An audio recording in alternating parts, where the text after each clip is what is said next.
Приветствую!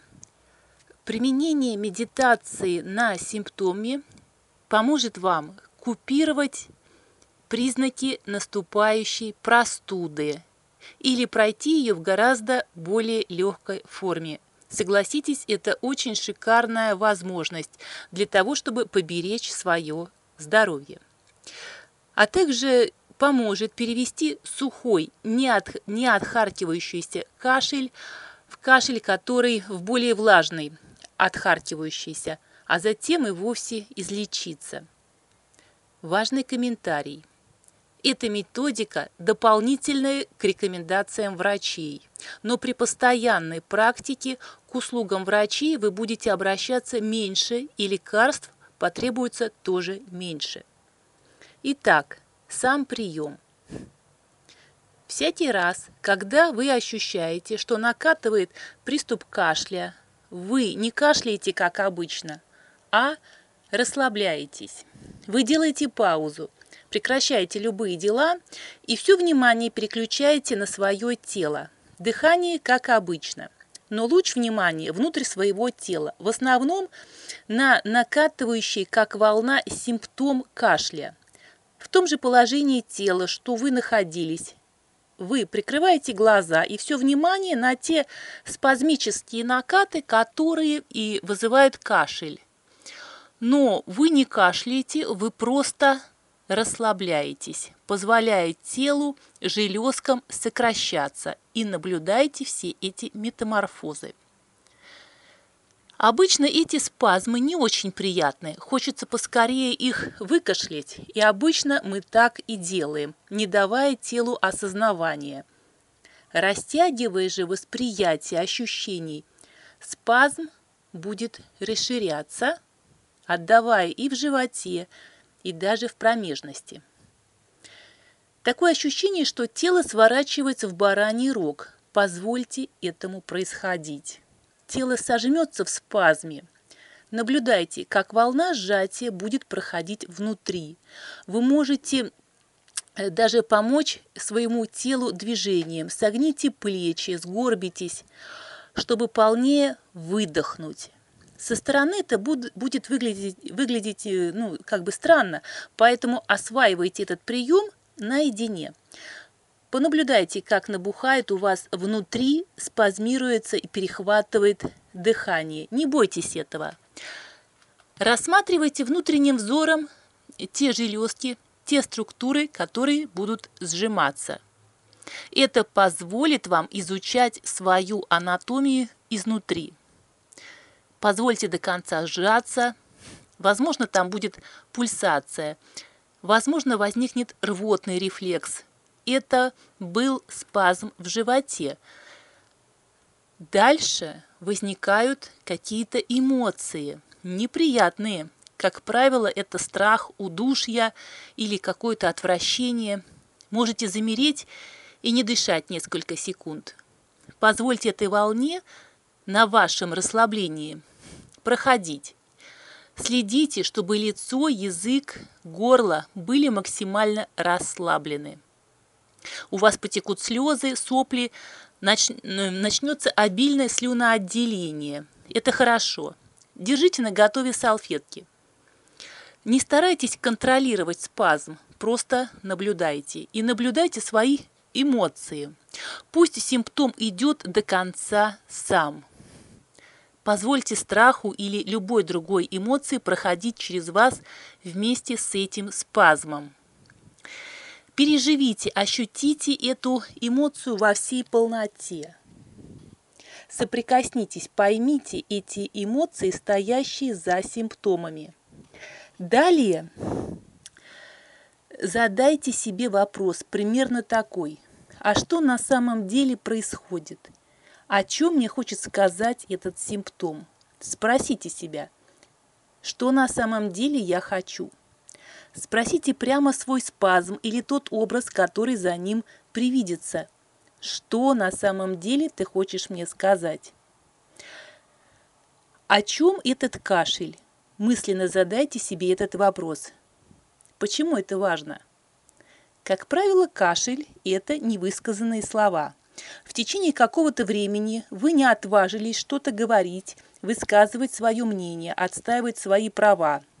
Или это обида, или гнев. Вы себя подавили. Вы подавили свое самопроявление, и теперь невысказанные эмоции и слова возвращаются к вам в виде кашля. У тела нет другой возможности показать вам ваши ошибки. Согласитесь, чем раньше вы сделаете правильные выводы, тем вам же лучше. Вам нужно показать своему телу, что вы готовы его слушать. Важно ваше осознавание ваших вытесняемых эмоций и чувств. Поэтому вы и задаете эти вопросы себе, своему телу, интуиции или живе. И готовы слушать ответы. Ответы могут быть самые непредсказуемые.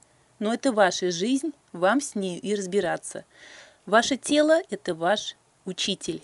Никто, ни один учитель не сможет дать вам такие подсказки, что сможет дать вам ваше тело. Ваше тело – это ваш единственный друг на этой земле, ваш учитель.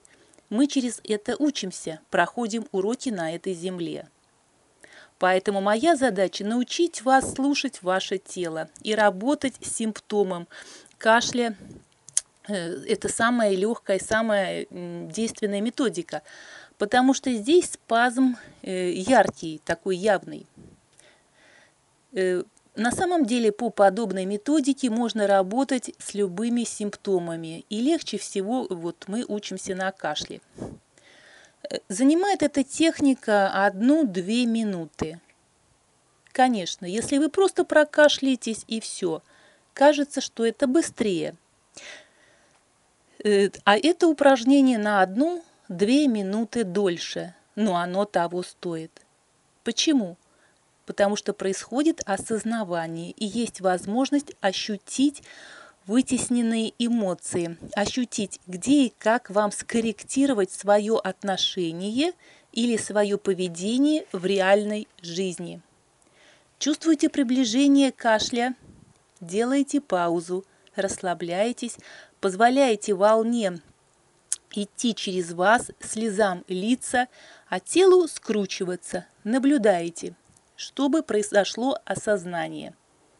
Что вы в себе подавили, что не высказали, что вы не даете себе выражать во внешний мир. Если вы не хотите выражать через нормальное поведение, то тело учит вас это делать через кашель. Итак, физическим здоровьем занимаются врачи. Мы работаем с психологической протопричиной возникшего дисбаланса или болезни. Мы даем телу ресурс в виде внимания. Где внимание, там энергия. Исцеляет энергия вашего осознания, которая лучом направляется на неприятный симптом или больной орган. Почему психологически происходит кашель? Был пережит стресс. Стресс не был осознан, значит спазм застрял где-то в теле. И спазм, сжатие не может без вашего осознавания произойти до конца. И застрявший спазм заставляет вас кашлять и кашлять. В технике работы с кашлем мы даем вниманием и осознаванием необходимый ресурс. Железки сжимаются до конца, потом разжимаются, расслабляются автоматически, выделяется жидкость, организм самоочищается и самоисцеляется. Сколько раз проводить эту технику с приступами кашля? Чем больше, тем лучше. Но можно не каждый раз, потому что устанете. И хорошо прокашляться, откашливая всю мокроту, тоже нужно. Но при работе с кашлем более явно идет освоение методики работы с симптомом. Какие еще могут признаки наступающей простуды? Например, озноб. Тогда сосредоточьтесь на еле уловимом пока ознобе. Как бы холод пробирается внутрь до костей. Что это за холод? Это холод одиночества, оставленности. Вы забыли о себе или о ком-то. Или вам страшно, и хочется залезть под теплое одеяло и отогреться. Или не хватает тепла, эмоционального тепла в вашей жизни. Еще один симптом – может подниматься температура. Как правило, это подавленный гнев или разочарование, или злоба на кого-то, может быть, на себя, может быть, на окружающую обстановку или какую-то ситуацию. Опознайте те эмоции и потребности, которые стоят за приближающимися симптомами заболевания. Сопли, слизь – это невыплаканные слезы, горечь. Принимайте ваши эмоции и меняйте вашу жизнь в соответствии с вашими потребностями. Как менять жизнь целиком к лучшему я обучаю в личном коучинге. Записывайтесь на индивидуальные консультации и коучинг, в ходе которого вы сможете наладить свою жизнь по всем основным аспектам. С вами была Юлия Николаевна Плотникова.